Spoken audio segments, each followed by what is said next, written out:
There's going to be a debate with Democrats, and gun control doubtless will come up. Dana Loesch, nationally syndicated radio host of The Dana Show, joins us right now from the state of Texas, where the debate will be. Dana, what do you expect in the form of the debate with the Democrats on guns?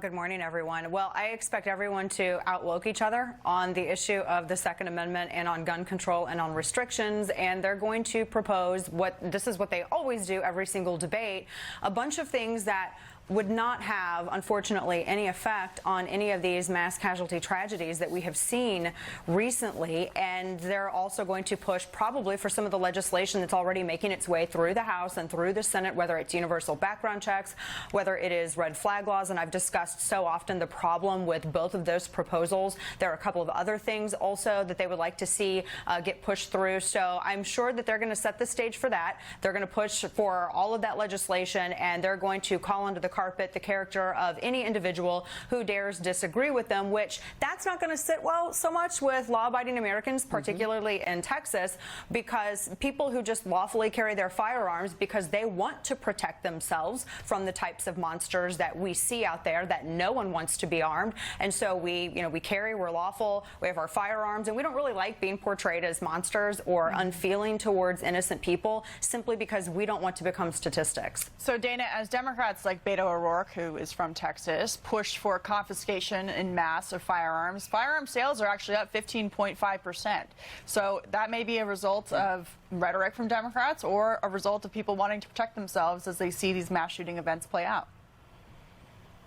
Well, yeah, absolutely, Katie. That's right. I mean, and every single time that one of these lawmakers or one of these candidates comes out and starts with the same rhetoric, we see this every single time with firearm purchasers, with gun owners. They go out and they want to purchase firearms. They want to make sure that they have something in case it either gets banned, it gets restricted, or something or other. I mean, particularly when they start talking about magazine bans on capacity, when they start talking about capacity, you have people that go out and they're going to purchase magazines as well. So people want to protect themselves. That's the bottom line. I mean, when you look at the government and the agencies who are promising to protect Americans, and certain agencies continually fail to see the warning signs that you don't need red flag laws for. You simply need to follow existing law and see it through.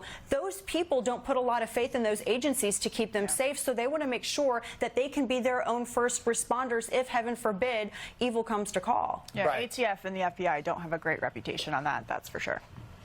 Yeah. Just so real much. quick, are you for taking someone's violent record at 17 and stop expunging it so we find out when they become a mass shooter in the Dayton situation, or we see a track record of violence? And what you're talking about there, Brian, and this is something that a lot of people have been discussing, is this is pretty much what the Promise program was in Parkland, Florida, where you had this program that was implemented in schools. And for all the parents watching, this could be in your children's school right now and you don't know it. You need to ask your administrators, where you have violent people. And we're not talking about, I want to make it really clear, we're not talking about people who just, they have outbursts or maybe they get into some scuffles. We're talking about dangerous to other people and themselves, very supremely violent people who, for whom this program and others like it are preventing a criminal record of felonious behavior from being established so as to prevent them from buying a firearm in the future. And I think this is absolutely something schools need to discuss and parents need to discuss as well with respect to HIPAA. All right. Privacy. Yeah. Dana, thank you very much for joining.